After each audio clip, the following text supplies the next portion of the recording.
Discovery of India పుస్తకం, దానితో పాటు భారత్ ఏక్ ఖోజ్ ధారావాహిక, ఈ రెండింటినీ కలిపి అర్థం చేసుకునే మన ప్రయాణంలోకి మళ్లీ స్వాగతం. నమస్కారం. ఈరోజు మనం 6వ భాగం గురించి లోతుగా మాట్లాడుకోబోతున్నాం. ఇది మహాభారత యుద్ధం యొక్క ముగింపు. అవును.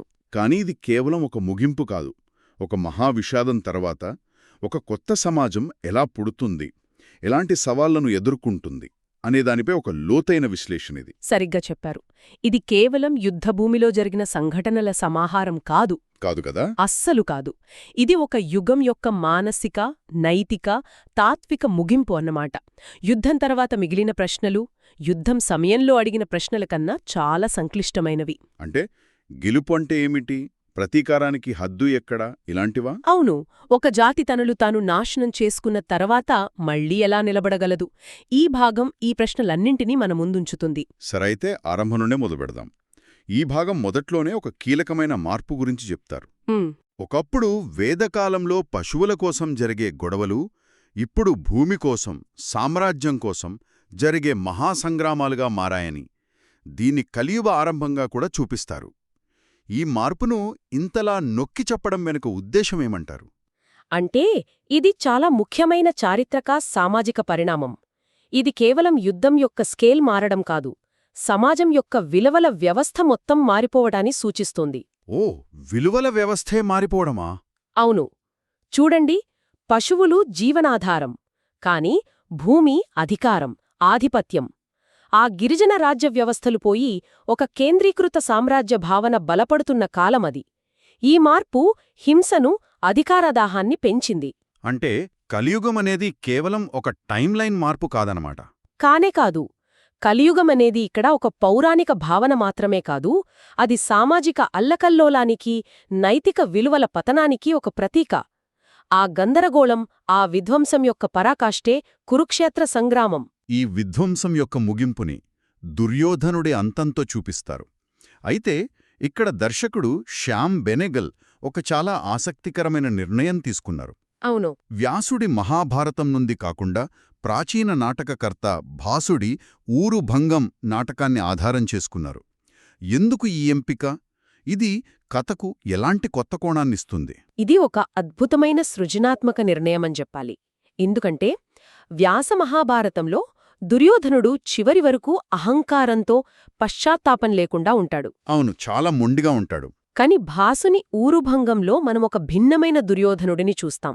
తొడలు విరిగి మరణానికి దగ్గరగా ఉన్నప్పుడు అతనిలోని ప్రతి నాయకుడు కరిగిపోయి ఒక తండ్రిగా, ఒక కొడుకుగా, ఒక మనిషిగా మనకు కనిపిస్తాడు. ఆ మానవీయ కోణాన్ని చూపించడం కోసమేనా? ఖచ్చితంగా. ఆ కోణాన్ని చూపించడం ద్వారా బెనెగల్ గారు యుద్ధం యొక్క నిజమైన విషాదాన్ని ఆవిష్కరించారు. యుద్ధంలో గెలిచినవారు, ఓడినవారు అంటూ ఎవరూ ఉండరు, మిగిలేది కేవలం మానవ విషాదమే అని చెప్పడానికి ఇది చాలా బాగా సహాయపడుతుంది. నిజమే. ఆ సన్నివేశాలు చాలా శక్తివంతంగా ఉంటాయి. బలరాముడు వచ్చి అధర్మంగా తన శిష్యుడిని ఓడించారని కోపంతో ఉన్నప్పుడు దుర్యోధనుడు అతన్ని శాంతింపజేస్తాడు. అవును, ఇది కృష్ణుడి మోసం అని వాదిస్తాడు. ఆ తర్వాత తన తల్లిదండ్రులు, భార్య, కొడుకు గురించి విలపిస్తాడు. ముఖ్యంగా గాంధారితో మాట్లాడినప్పుడు వచ్చే జన్మలో కూడా ఆవిడే తన తల్లి కావాలని కోరుకోవటం. అది చూస్తే మనం అంతగా ద్వేషించిన పాత్రలో ఇంత మానవత్వాన్ని చూడటం ప్రేక్షకుడిని చాలా గందరగోళానికి గురిచేస్తోంది. అవును కదా. అయితే ఇక్కడ గమనించాల్సిన మరో విషయముంది. భాసుడు దుర్యోధనుణ్ణి పూర్తిగా నిర్దోషిగా చూపించడం లేదు. ఓ, అలాగా? అతను పశ్చాత్తాపపడతాడు. కాని దేనికోసం? ద్రౌపదిని అవమానించినందుకు, అభిమన్యుడిని అన్యాయంగా చంపినందుకు. వాటికి అతను బాధపడతాడు. అంటే మరణశయ్యపై అతను తన తప్పులను గుర్తుచేసుకుంటున్నాడు. అంటే ఇది అతన్ని ఒక సంక్లిష్టమైన మానవుడిగా మన ముందు నిలబెడుతుందన్నమాట. సరిగ్గా అదే. చివరి క్షణంలో కూడా అశ్వత్థామను సేనాధిపతిగా అభిషేకించడం అతనిలోని క్షత్రియ గర్వాన్ని, పోరాట స్ఫూర్తిని చూపిస్తోంది. సో అతను ఒకేసారి వీరుడిగా, విషాద నాయకుడిగా కనిపిస్తాడు. దుర్యోధనుడి మరణంతో కురుక్షేత్ర సంగ్రామం ముగిసిందని అందరూ అనుకున్నారు. కాని ఆ యుద్ధం రాజేసిన ప్రతీకార జ్వాలలు అంత సులభంగా ఆరలేదు. నిజానికి అసలు భయానకమైన కథ ఇక్కడే మొదలవుతుంది. అవును, అశ్వత్థామ ప్రతీకారం. ఇక్కడ మళ్లీ కథనం శతాబ్దాలు ముందుకు దూకి 20వ శతాబ్దపు రచయిత ధర్మవీర్ భారతి రాసిన ఆధునిక నాటకం అంధయుగ్ వైపు వెళ్తుంది. ఈ నాటకాన్ని ఎంచుకోవడం వెనుక కారణమేంటి? అంధయుగ్ అంటే గుడ్డి యుగం. ఈ నాటకం మహాభారత యుద్ధానంతర నైతిక శూన్యతను, నిరాశను, అస్తిత్వవాద భయాలను పట్టుకోవడానికి ప్రయత్నిస్తోంది. అంటే ఆ కాలపు పరిస్థితులను ఇది ప్రతిబింబిస్తుందా? అవును. ధర్మవీర్ భారతి ఈ నాటకాన్ని రెండవ ప్రపంచ యుద్ధం తర్వాత రాశారు. ఆ కాలంలోని ప్రపంచవ్యాప్త నిరాశ, అణు ఆయుధాల భయం, మానవత్వంపై నమ్మకం కోల్పోవడం, ఈ భావనలన్నీ అంధయుగ్లో ప్రతిధ్వనిస్తాయి. Okay okay. అశ్వత్థామ పాత్ర ఈ నాటకంలో కేవలం తండ్రి మరణానికి ప్రతీకారం తీర్చుకునే యోధుడు కాదు. అతను విలువలన్నీ నాశనమైన ప్రపంచంలో గుడ్డి ప్రతీకారంతో రగిలిపోతున్న ఆధునిక మానవుడికి ప్రతీక. అంటే మొదటి, రెండవ ప్రపంచ యుద్ధాల తర్వాత వచ్చిన నిరాశ, అణుబాంబు భయంతో అర్థంలేని హింసను చూసిన తరం యొక్క వేదనను ఇది చూపిస్తుందన్నమాట. చాలా ఆసక్తికరంగా ఉంది. అవును. ముఖ్యంగా అశ్వత్థామ బ్రహ్మాస్త్రాన్ని ప్రయోగించే సన్నివేశం, అది ఒళ్ళు గొగురు పొడిచేలా ఉంటుంది. నిజం. అది అంధయుగ్లోని అత్యంత కీలకమైన ఘట్టం. ఈ ధారావాహికలో కూడా అశ్వత్థామ, అర్జునుడు ఇద్దరూ బ్రహ్మాస్త్రాల్ని ప్రయోగిస్తారు. అప్పుడు వ్యాసుడు ప్రత్యక్షమై వాటి వినాశకర పరిణామాల గురించి వివరిస్తాడు. 12 ఏళ్లపాటు కరువు, భూమిపై జీవం నాశనమవటం. అవును. ఇది వింటుంటే అణుయుద్ధం తర్వాత వచ్చే న్యూక్లియర్ వింటర్ గురించిన హెచ్చరికలా అనిపిస్తుంది. అర్జునుడు తన అస్త్రాన్ని ఉపసంహరించుకోగలడు, ఎందుకంటే అతనికి ఆత్మనిగ్రహముంది. కాని అశ్వత్థామకు అది చేతకాదు. ఎందుకంటే అతని మనసు ప్రతీకారంతో గుడ్డిదైపోయింది. కరెక్ట్. తన ప్రతీకారం తీర్చుకోడానికి అతను ఆ అస్త్రాన్ని పాండవ వంశాన్ని నిర్మూలించేందుకు ఉత్తర గర్భం వైపు మళ్లిస్తాడు. పుట్టబోయే బిడ్డను చంపడం కంటే నీచమైన పని మరొకటి ఉండదు. ఉండదు. ఆ దుర్మార్గపు చర్యకే కృష్ణుడు అతని శపిస్తాడు. ఆ శాపం యొక్క తీవ్రతను మనం అర్థం చేసుకోవాలి. చెప్పండి. 3000 సంవత్సరాల పాటు శరీరం నుండి చీము, రక్తం కారుతుండగా నయంకాని గాయాలతో మరణం లేకుండా ఒంటరిగా తిరుగుతూ ఉండు అని శపిస్తాడు. ఇది కేవలం శిక్ష కాదు. కాదా మరి? అశ్వత్థామ ఇకపై ఒక వ్యక్తి కాదు. అతను ఒక సజీవ హెచ్చరిక. అదుపులేని ప్రతీకారం, విచక్షణ కోల్పోయిన హింస ఎలాంటి భయంకరమైన, శాశ్వతమైన పర్యవసనాలకు దారితీస్తుందో గుర్తుచేసే ఒక శాశ్వత చిహ్నంగా మిగిలిపోతాడు. ఒక శాపం ముగియగానే మరో భయంకరమైన శాపం. తన 100 మంది కొడుకుల మృతదేహాలను చూసిన గాంధారి శోకం కోపంగా మారుతుంది. ఆ కోపాన్నంతా కృష్ణుడిపై చూపిస్తుంది. యుద్ధాన్ని ఆపగలిగే శక్తి ఉండి కూడా కావాలనే ఈ నాశనాన్ని జరగనిచ్చావని నిందిస్తుంది. అవును. నీ యాదవ వంశం మొత్తం ఒకరినొకరు చంపుకొని పిచ్చికుక్కల్లా నాశనమవుతారు అని శపిస్తుంది.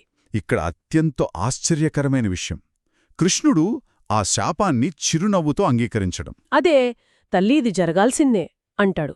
ఆ యుద్ధాన్ని నివారించకపోవడంలో తన పాత్రను, దాని అనివార్య పరిణామాలను ఆయన పూర్తిగా అంగీకరిస్తాడు. ఇది మనకేం చెప్తుంది? ఒక దైవస్వరూపం కూడా కర్మ సిద్ధాంతానికి అతీతం కాదని చూపిస్తుందా? ఖచ్చితంగా. ఆయన అమ్మా, నేను కూడా నీ కొడుకునే అని గాంధారితో అన్నప్పుడు ఆ మొత్తం విషాదంలో తనకూ భాగముందని అంగీకరిస్తాడు. ఆ మాటతో, ఆ శాపంతో ఆ మహాసంగ్రామ చక్రం పరిపూర్ణమవుతుంది. ఇంతటి విధ్వంసం తర్వాత గెలిచిన పాండవులు కూడా ఓడినట్టే మిగిలారు. ముఖ్యంగా యుధిష్ఠిరుడు అపరాధభావంతో, వైరాగ్యంతో కుమిలిపోతున్నాడు. అవును. రాజ్యాన్ని వదిలి అడవులకు వెళ్ళిపోతానంటాడు. ఇక్కడే ఈ భాగం శాంతిపర్వం వైపు వెళ్తుంది. అంపశయ్యపై మరణం కోసం ఎదురుచూస్తున్న భీష్ముడు యుధిష్ఠిరునికి రాజధర్మాన్ని బోధిస్తాడు. ఇది యుద్ధానంతర మహాభారతానికి రాజకీయ, తాత్విక హృదయం లాంటిది. ఇది కేవలం రాజుకిచ్చే సలహా కాదు, ఒక విచ్ఛిన్నమైన సమాజాన్ని తిరిగి ఎలా నిర్మించాలో చెప్పే ఒక బ్లూప్రింట్.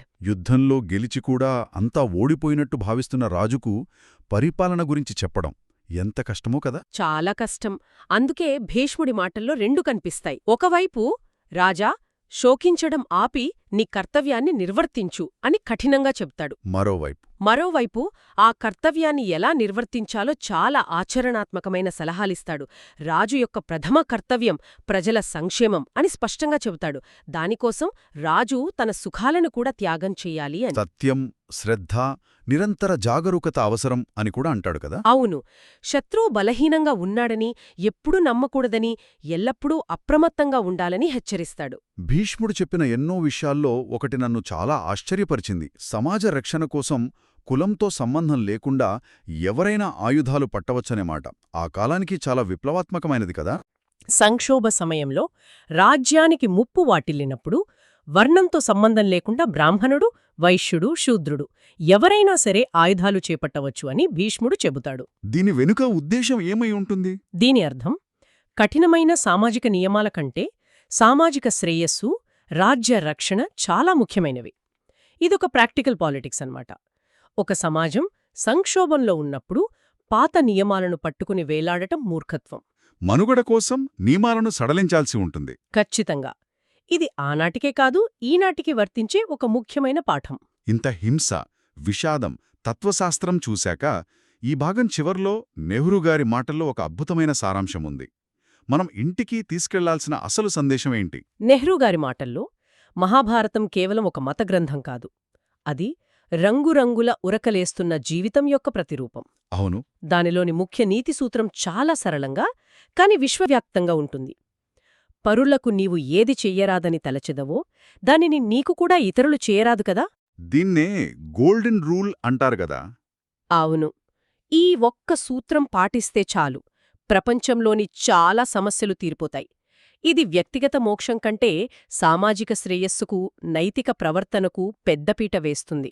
ఆ, సారాంశంలో అసంతృప్తి ప్రగతికి దారితీస్తుంది అనే వాక్యం నన్ను చాలా ఆకట్టుకుంది. మహాభారతం లాంటి ప్రాచీన ఇతిహాసంలో ఇంత ఆధునికమైన ఆలోచన ఉండటం ఆశ్చర్యంగా ఉంది. నిజమే. ఇది గుడ్డిగా విధిని అంగీకరించమై చెప్పడం లేదు. ఇది ఒక కార్యాచరణకు పిలుపు. యథాతథ స్థితిని ప్రశ్నించే, మెరుగైన దానికోసం తప్పించే ఆ నిర్మాణాత్మకమైన అసంతృప్తిని అది గౌరవిస్తుంది. అంటే ఉన్న దానితో సంతృప్తి పడిపోకుండా ప్రశ్నించడమే అభివృద్ధికి మూలమని చెప్పడం. అవును. అందుకే విజయం అనేది కులం వల్ల, కుటుంబం వల్ల రాదని, అది సత్యం, దాతృత్వం, అహింస, కర్తవ్యనిష్ట వల్లే వస్తుందని అంతిమంగా స్పష్టం చేస్తుంది. కాబట్టి మహాభారత యుద్ధం యొక్క ముగింపు కేవలం ఒక అంతం కాదు, అదొక సంక్లిష్టమైన ఆరంభం. ఒక కొత్త రాజకీయ వ్యవస్థకు, కొత్త సామాజిక సవాళ్లకు పునాది వేసిన సందర్భం. సరిగ్గా చెప్పారు. అయితే ఇది మనల్ని ఒక చాలా లోతైన, జవాబు దొరకని ప్రశ్నతో వదిలివేస్తుంది. ఏమిటది? విజయం అనేది కర్తవ్యం, నైతికత నుండి వస్తుంది, కానీ కులం లేదా కుటుంబం నుండి కాదు అని చివరి సారాంశం మనకొక ఆదర్శాన్ని చెప్తుంది. కానీ వాస్తవంలో జరిగిందేమిటి? ఒక నిర్దిష్ట కుటుంబం, పాండవులు, పోరాడి గెలిచారు. ఒక వంశపారంపర్య రాజ్యం స్థాపించబడింది. అవును. అలాంటప్పుడు ఒక సమాజం నిజంగా వారసత్వ హోదా కంటే వ్యక్తిగత యోగ్యతకు, నైతికతకు విలువ ఇవ్వడం వైపు ఎలా ప్రయాణిస్తుంది? ఆ ఆదర్శానికి, వాస్తవానికి మధ్య ఉన్న అంతరాన్ని ఎలా పూడ్చగలదు? ఇది అప్పటి నుండి నేటి వరకు రాచరికమైన, ప్రజాస్వామ్యమైన అన్ని సమాజాలు ఎదుర్కొంటున్న ఒక శాశ్వతమైన సవాలు. ఈ ఆలోచనతోనే ఈ రోజుకి ముగిద్దాం.